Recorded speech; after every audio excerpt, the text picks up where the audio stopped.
കേട്ടവര് മൂക്കത്ത് വിരൽ വെച്ചു. എന്താണ് സംഭവം?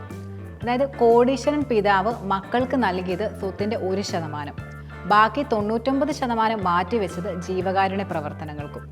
US ഏറ്റവും വലിയ ബിസിനസ്സുകാരനായ വാറൻ ബഫറ്റാണ് തൻ്റെ വിൽപത്രത്തിൽ ആസ്തിയുടെ 99% തുകയും ജീവകാരുണ്യത്തിനും അതുപോലെ 1% മക്കൾക്കുമായി മാറ്റിവെച്ചത്. ബഫറ്റിൻ്റെ ആസ്തി എന്നത് 16 ലക്ഷം കോടി രൂപയിലേറെയാണ്. മരണശേഷം തൻ്റെ സമ്പത്ത് എങ്ങനെ വിനിയോഗിക്കണമെന്നതിന് വ്യക്തമായൊരു രൂപരേഖയും അദ്ദേഹം തയ്യാറാക്കി വെച്ചിട്ടുണ്ട്.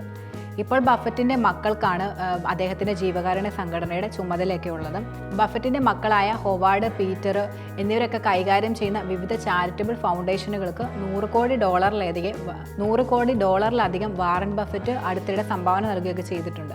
അപ്പോൾ ജീവകാരുണ്യ പ്രവർത്തനങ്ങൾക്കായി സമ്പത്തിൻ്റെ നല്ലൊരു ഭാഗം അദ്ദേഹം നൽകിയില്ലായിരുന്നെങ്കിലും ഒരുപക്ഷെ ലോകത്തിലെ ഏറ്റവും വലിയ സമ്പന്നൻ ബഫറ്റ് ആകുമായിരുന്നു.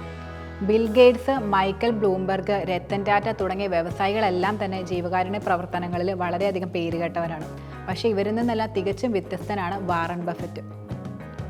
വീണ്ടും ജീവകാരുണ്യ പ്രവർത്തനങ്ങൾക്കായി ബഫറ്റ് നൽകിക്കൊണ്ടേയിരിക്കുകയാണ്. അതാണ് അദ്ദേഹത്തിൻ്റെ ഏറ്റവും വലിയ പ്രത്യേകത.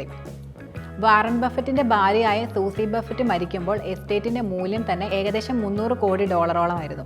ഈ തുകയുടെ 96% വിവിധ ചാരിറ്റബിൾ ഫൗണ്ടേഷനാണ് അദ്ദേഹം പ്രധാനമായിട്ടും നൽകിയത്. അദ്ദേഹത്തിൻ്റെ 3 കുട്ടികൾക്കും $10 മില്യൺ വീതം അദ്ദേഹം നൽകുകയും ചെയ്തിട്ടുണ്ട്.